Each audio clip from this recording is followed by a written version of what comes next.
8 मार्च 2014 Kuala Lumpur international पर रात का समय था। मलेशिया एयरलाइंस की फ्लाइट MH370 बीजिंग जाने के लिए तैयार थी। प्लेन के अंदर 239 लोग मौजूद थे, पैसेंजर्स और क्रू मेंबर्स। किसी को भी ये अंदाजा नहीं था कि ये फ्लाइट एविएशन हिस्ट्री की सबसे बड़ी और सबसे डिस्टर्बिंग मिस्ट्रीज में से एक बन जाएगी। आप सबका स्वागत है टैम फैक्ट फाइल्स में। आज के इस एपिसोड में हम सिर्फ वेरीफाइड फैक्ट्स पर बात करेंगे। कोई फेक थ्योरीज नहीं, कोई ओवर स्टेटमेंट नहीं, सिर्फ वो सच जो ऑफिशियली कंफर्म किया जा चुका है।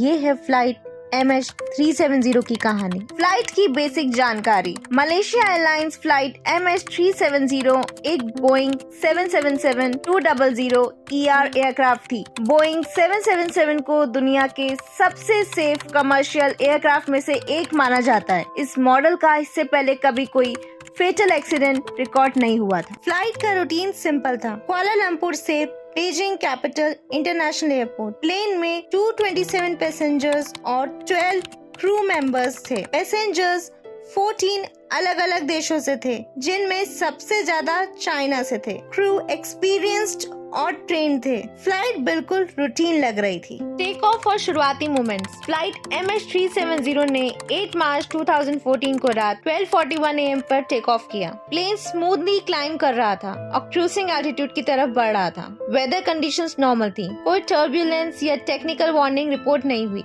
एयर ट्रैफिक कंट्रोल के साथ कम्युनिकेशन बिल्कुल नॉर्मल चल रही थी। पैसेंजर्स अपनी सीट पर थे और कैबिन क्रू में सब कुछ शांत था। सब कुछ बिल्कुल एक नॉर्मल इंटरनेशनल फ्लाइट जैसा लग रहा था। Last confirm communication. जब फ्लाइट वियतनाम के एयर स्पेस में एंटर करने वाली थी, मलेशियन एयर ट्रैफिक कंट्रोल ने कॉकपिट से कांटेक्ट किया। इसी समय कॉकपिट से जो लास्ट ऑफिशियली रिकॉर्डेड मैसेज आया वो था ऑल राइट, गुड नाइट। इस सेंटेंस के बाद फ्लाइट ने कभी भी वॉइस कम्युनिकेशन का रिप्लाई नहीं दिया। ये लास्ट कंफर्म्ड ह्यूमन कम्युनिकेशन था जो MH370 से मिला। इसके बाद सब कुछ अचानक बदल गया। रेडर से गायब होना। MH370 सिविलियन रेडर से गायब हो गया। इसका मतलब ये नहीं था कि प्लेन हवा से वैनिश हो गया, बल्कि प्लेन का ट्रांसपॉन्डर बंद हो गया था। ट्रांसपॉन्डर वो सिस्टम होता है जो प्लेन की आइडेंटिटी, एल्टीट्यूड और पोजीशन रेडर को बताता है। ये कैसे बंद हुआ, मैनुअली या ऑटोमेटिकली? इस बात का आज तक कोई कंफर्म जवाब नहीं है, लेकिन इतना क्लियर है कि प्लेन अब भी हवा में था। Unexpected route change. बाद में Malaysian military raider data analyse किया गया। उस डेटा के मुताबिक MH370 ने अपना ओरिजिनल रूट फॉलो नहीं किया। प्लेन ने वेस्ट की तरफ शार्प टर्न लिया। मेले पेनिनसुला के ऊपर से वापस गुजरा। ये टर्न एक्सीडेंटल नहीं लगता, ये एक कंट्रोल्ड और प्रिसाइज मूवमेंट था। इसका मतलब सिर्फ इतना कंफर्म होता है, प्लेन किसी के कंट्रोल में नहीं था। कौन कंट्रोल में था और क्यों, ये अभी अननोन है। प्लेन अभी भी उड़ रहा था। ये स्टोरी का एक बहुत इम्पोर्टेंट हिस्सा है। सैटेलाइट कम्युनिकेशन कंपनी इनमार्सेट के डेटा के मुताबिक MH370 के इंजन्स ने कई घंटों तक ऑटोमेटिक सिग्नल्स भेजे। इन सिग्नल्स को हैंडशेक्स कहा जाता है। ये सिग्नल्स डिस्ट्रेस मैसेज नहीं थे, सिर्फ ये कंफर्म करते थे कि प्लेन एक्टिव था। इन डेटा के बेसिस पर इन्वेस्टिगेटर्स ने कंक्लूड किया कि प्लेन रात भर उड़ता रहा और धीरे धीरे साउथर्न इंडियन ओशन की तरफ गया। एग्जैक्ट क्रैश लोकेशन आज भी अननोन है। बीजिंग में प्लेन ना पहुंचना। सुबह जब MH370 बीजिंग नहीं पहुंची, तब सिचुएशन सीरियस हो गई। फैमिलीज एयरपोर्ट पर इंतजार कर रही थी। शुरुआत में एयरलाइंस को लगा कि कम्युनिकेशन इश्यू होगा, लेकिन जैसे जैसे घंटे गुजरते गए क्लियर हो गया कि फ्लाइट मिसिंग थी। मलेशिया एयरलाइंस ने ऑफिशियली इमरजेंसी डिक्लेयर की। इंटरनेशनल अथॉरिटीज को अलर्ट किया गया।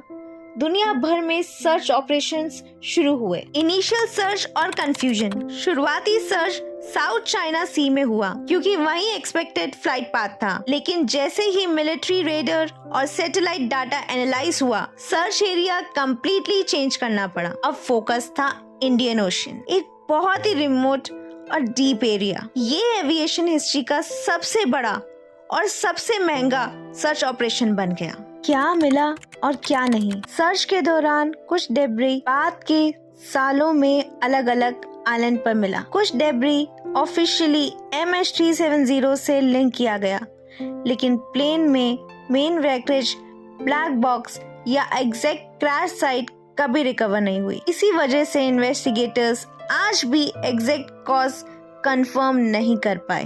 इनमार्सेट सैटेलाइट डेटा क्या था? MH370 के बारे में सबसे इम्पोर्टेंट एविडेंस आया इनमार्सेट, एक ब्रिटिश सैटेलाइट कम्युनिकेशन कंपनी से। प्लेन के ऑन बोर्ड सिस्टम ने सैटेलाइट के साथ ऑटोमेटेड हैंडशेक्स भेजे। इम्पोर्टेंट बात, ये डिस्ट्रेस सिग्नल्स नहीं थे, ये सिर्फ सिस्टम लेवल्स पिंग्स थे। क्रू इनपुट की जरूरत नहीं थी। इन पिंग से ये कंफर्म हुआ प्लेन 6 से 7 घंटे तक हवा में एक्टिव था, फ्लाइट पाथ के बाद भी। सैटेलाइट आर्क का कॉन्सेप्ट, इनमार्सेट डेटा के इन्वेस्टिगेटर्स ने सैटेलाइट आर्क्स कैलकुलेट किए। सिंपल शब्दों में हर पिंग एक सर्कुलर लाइन बनाता है जहां प्लेन हो सकता था। इन एनालिसिस के 2 पॉसिबल कॉरिडोर्स मिले, नॉर्दर्न कॉरिडोर सेंट्रल एशिया की तरफ, साउदर्न कॉरिडोर इंडियन ओशन की तरफ।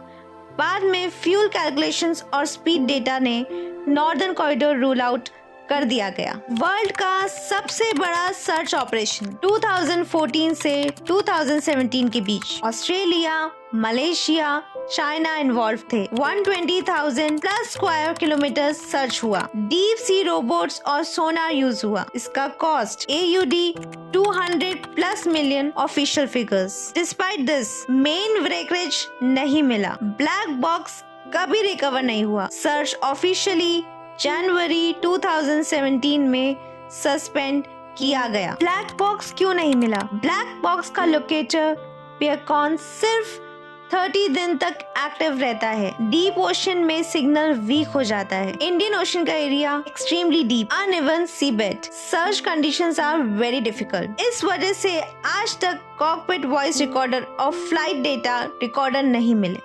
सर्च क्यों इतनी मुश्किल थी? साउदर्न इंडिया ओशन दुनिया के सबसे रिमोट और डेंजरस एरिया में से एक है। यहाँ समुद्र की गहराई 4000 से 6000 मीटर तक है। सी फ्लोर अनइवन है। वेदर कंडीशंस एक्सट्रीम होती हैं। इस वजह से सोनर स्कैन लिमिटेड थे। अंडर वाटर व्हीकल्स का कंट्रोल मुश्किल था। ये एक मेजर रीजन था कि सर्च का रिजल्ट क्लियर नहीं आ सका। अंडर वाटर सर्च का प्रोसेस, सर्च के दौरान साइड स्कैन सोनर यूज हुआ। Autonomous under water vehicles deploy किए गए। हर सिग्नल को मैन्युअली वेरीफाई किया गया। कई बार रॉक फॉर्मेशंस एयरक्राफ्ट जैसे दिखते थे, लेकिन बाद में कंफर्म हुआ कि वो डेब्री नहीं थे। इस प्रोसेस में बहुत टाइम लगा और बहुत ज्यादा रिसोर्सेज खर्च हुए, फिर भी मेन व्रेकरेज नहीं मिला। सर्च का ऑफिशियल एंड जनवरी 2017 में ऑस्ट्रेलिया, मलेशिया और चाइना ने जॉइंट डिसीजन लिया कि सर्च सस्पेंड किया जाए। इसका मतलब ये नहीं था कि प्लेन कभी मिलेगा नहीं, लेकिन उस वक्त के डेटा के बेसिस पर और सर्च पॉसिबल नहीं थी। लेकिन डिसीजन एविएशन हिस्ट्री का एक बहुत हैवी मोमेंट था।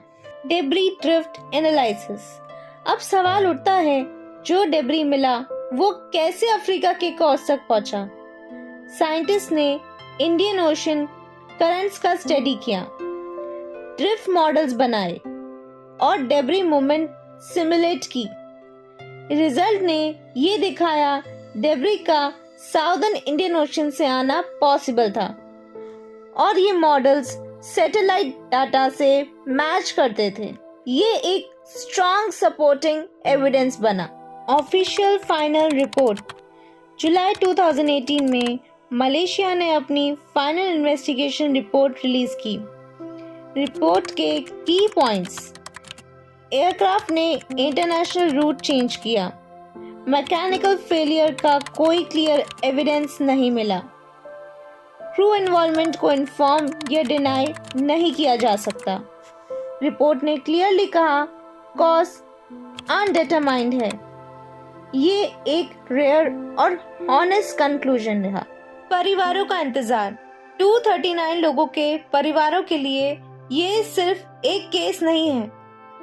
आज भी फैमिलीज क्लोजर का इंतजार कर रही हैं। आंसर्स की डिमांड जारी है और होप अभी जिंदा है। ये एक ह्यूमन ट्रेजेडी भी है, सिर्फ एविएशन मिस्ट्री नहीं। क्या फ्यूचर में MH370 मिल सकती है?